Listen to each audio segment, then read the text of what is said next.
Hello. I would like to show you today how to make a poster in PowerPoint, a research poster that is. So I start with an example here, a poster that I made last year and presented at some conferences. And a poster has to, of course, you have to have your main research findings on it, uh, and it has to be visually appealing. A poster should not be too wordy so that you cannot expect that somebody would stand there for 20 minutes and read through your poster. Um, so I like to do my posters modular in that I want to direct the reader's view onto certain things like digital tools, research tools, and then I have examples. And whether or not a reader reads all the examples or looks at the examples, it doesn't matter. I will still get across my main point. Um, so, but you cannot just have text. You have to have some pictures. You can also have a background picture that is entirely filled the entire poster in the background. You just have to make sure that the contrast of the font color is in good contrast to the background so that you don't diminish the readability of the poster. Very important is you have the title of a poster, and the title of the poster um, should really mean something to the reader, and direct the reader's thoughts to what your poster is actually about. Um, so if you use a metaphor as a title, you can, but you need a subtitle to be more specific. You definitely need your name on it if you have an institutional affiliation. Also, if you want to put on any contact information, such as an email address, a professional looking email address, that is good. So anyway, so I made this in PowerPoint. Uh, and we will get back to this, but let me open a new file. So I just hit new and I will delete anything that's on it. But this file has a certain canvas size. So there's a certain size to this, and we need to change that. So you go to page setup. If you're on a Windows computer, it will look slightly different, but there's a page setup. And you want to choose a custom one because it's unlikely that the size of your poster is already preset. Now, the size of the poster depends on maybe the conference, but a very common poster size is 48 inches, which is 4 feet, by 36 inches, which is 3 feet. So 3 feet by 4 feet. So the width is 4 feet, the height is 3 feet. And then you have this um, horizontal uh, kind of looking thing. So we define this, we hit OK. Now of course, PowerPoint thinks there's something on the poster. If you had already content on it, you can scale it, although you may have to double check how it scales it. But right now there's nothing on it. So now it redid the size, and this is exactly 4 feet by 3 feet.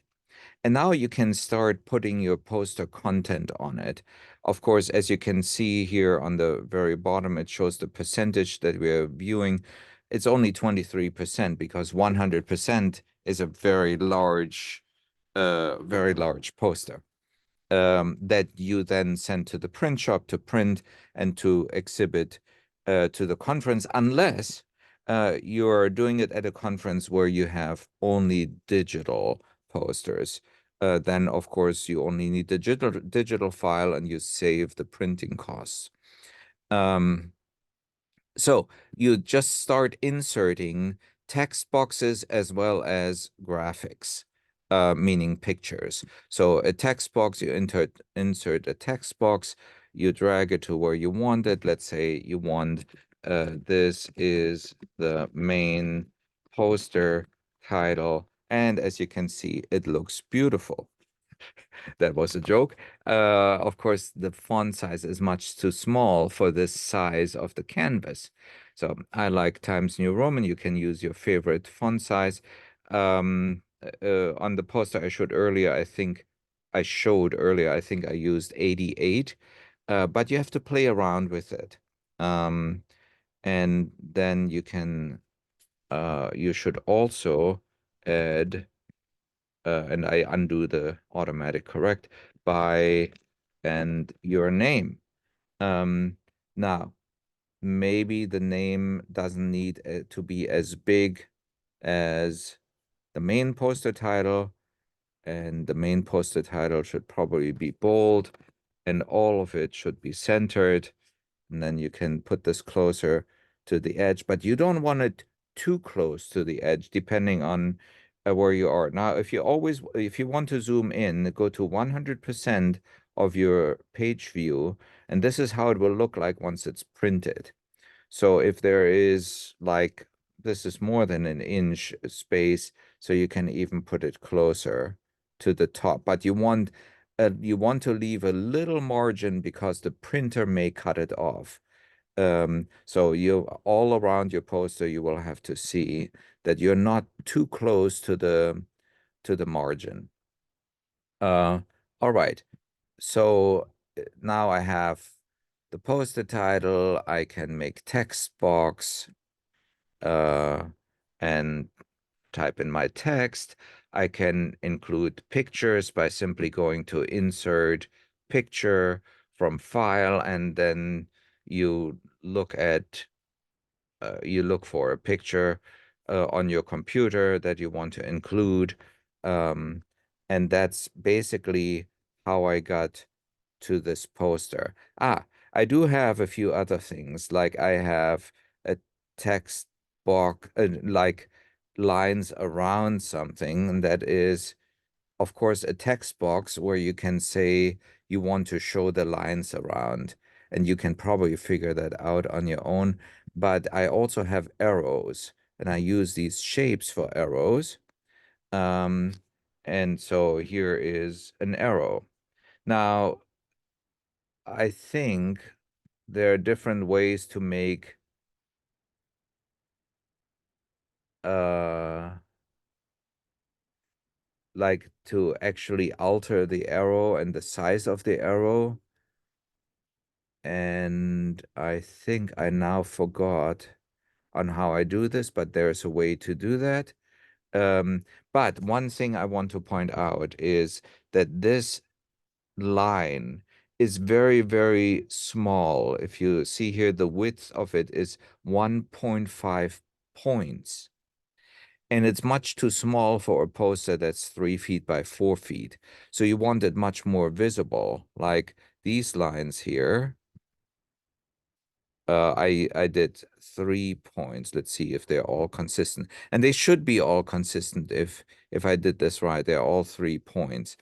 But if you want thicker lines, and here the different and you can change the color of them too. So let's say you double click on it, then you increase the point size to 3 points or whatever you like, 4, 5, and then you change the color of it. So I want purple. Okay, there you have a purple arrow. And those may come in handy if you want to point the the reader's attention towards certain points. Like here, all the digital tools have one arrow and all the research tools have another arrow. And I actually match the color so that it is clear to the reader, okay, these are examples of research results, and these are examples of digital tools, and the headers of these match the same color as the words digital tools in this case. All right. So, one more thing. You can put your bibliography on the poster if you have space. For most research posters, there's not enough space, and usually a bibliography is relatively long.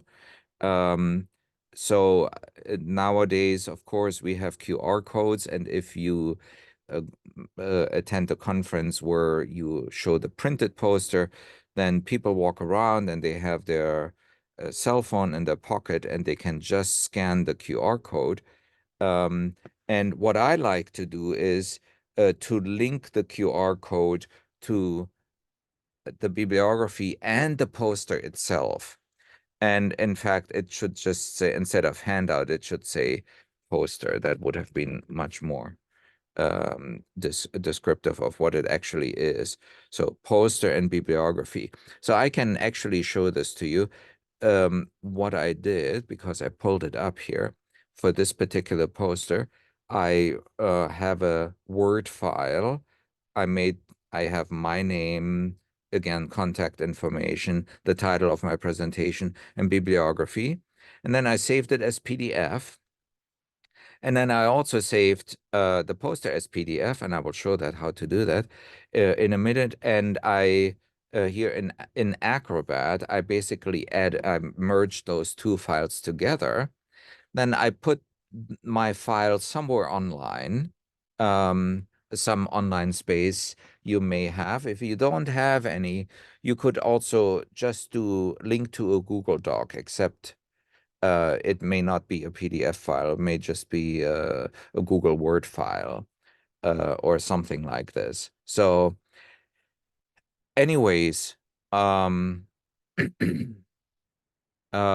so you want to link to the bibliography and the poster itself so people don't have to take notes and they can download your poster unless you don't want to share it, in which case you shouldn't do it. But I think it's a really nice thing to do. So how do you save the poster as PDF? Oh, so if you don't have your own web space, do two separate QR codes, one to a bibliography that's a Google Doc, and one to the actual poster that you can also do as a Google Doc, or a Microsoft 365 file or something like that. But it's linked online.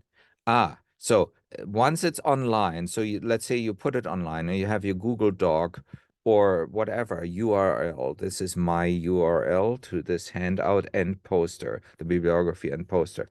And I can copy that URL. And then I Google free QR code generator. And this is one of the top one that comes up and that I've used in the past. You can click on, okay, I want the functionality of the QR code that it opens the URL after scanning. So I select this, then I enter the website here, and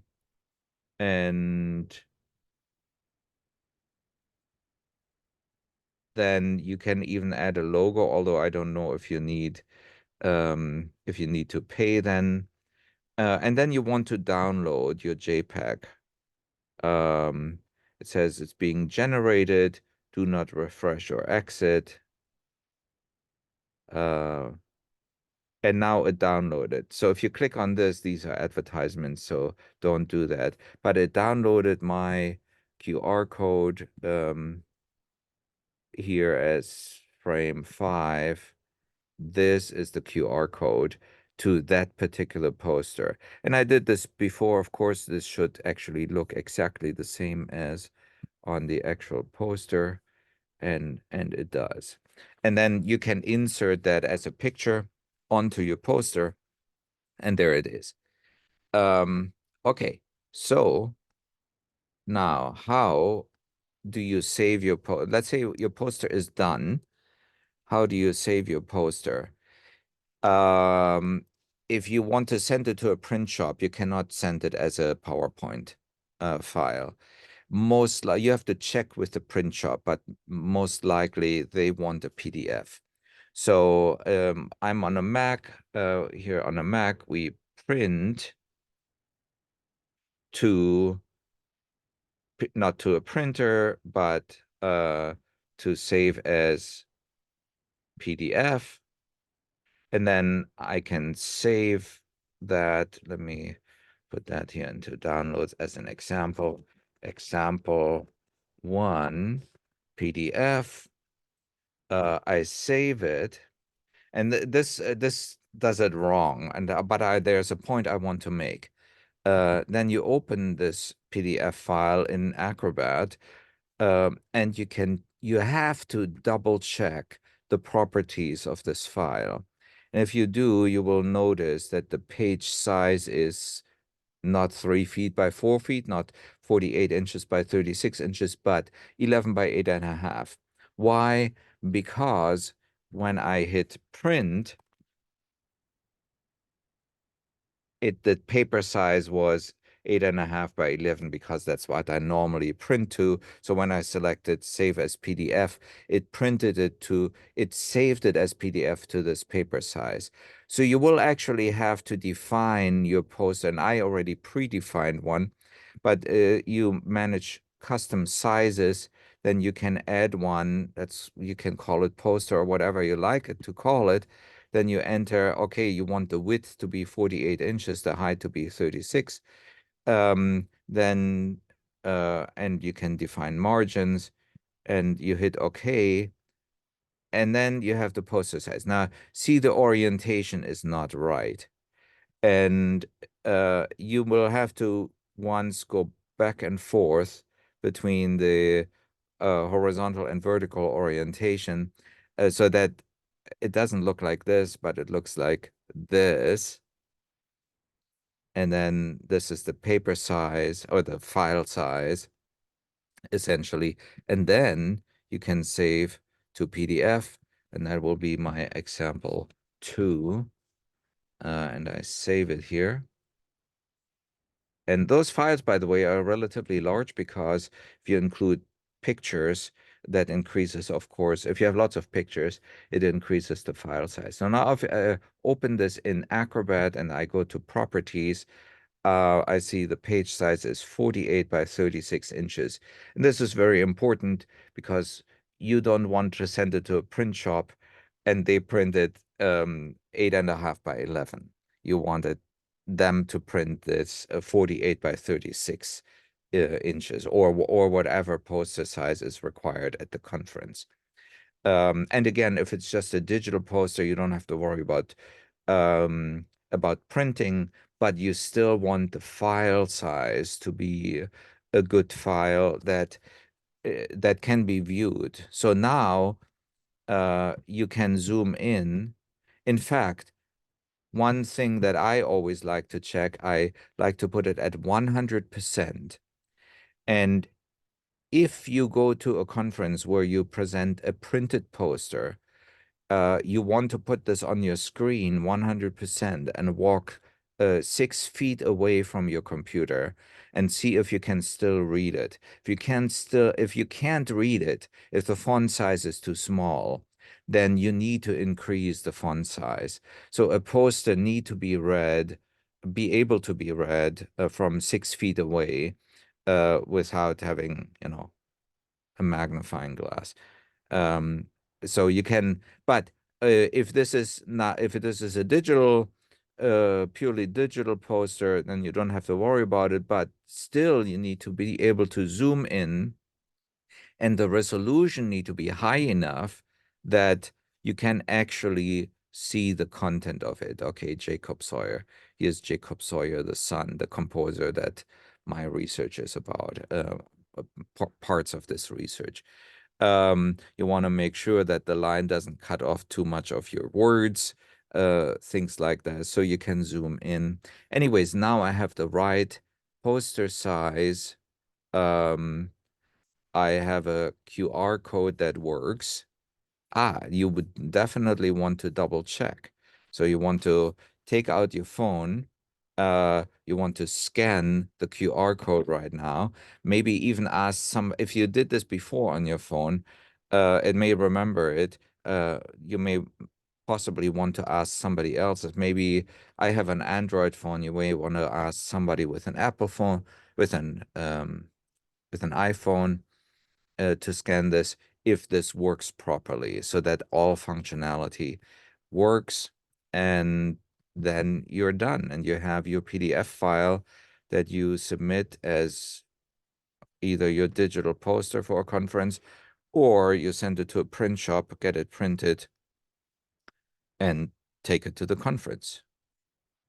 All right, that's it. Good luck, and leave me some comments if you have any questions.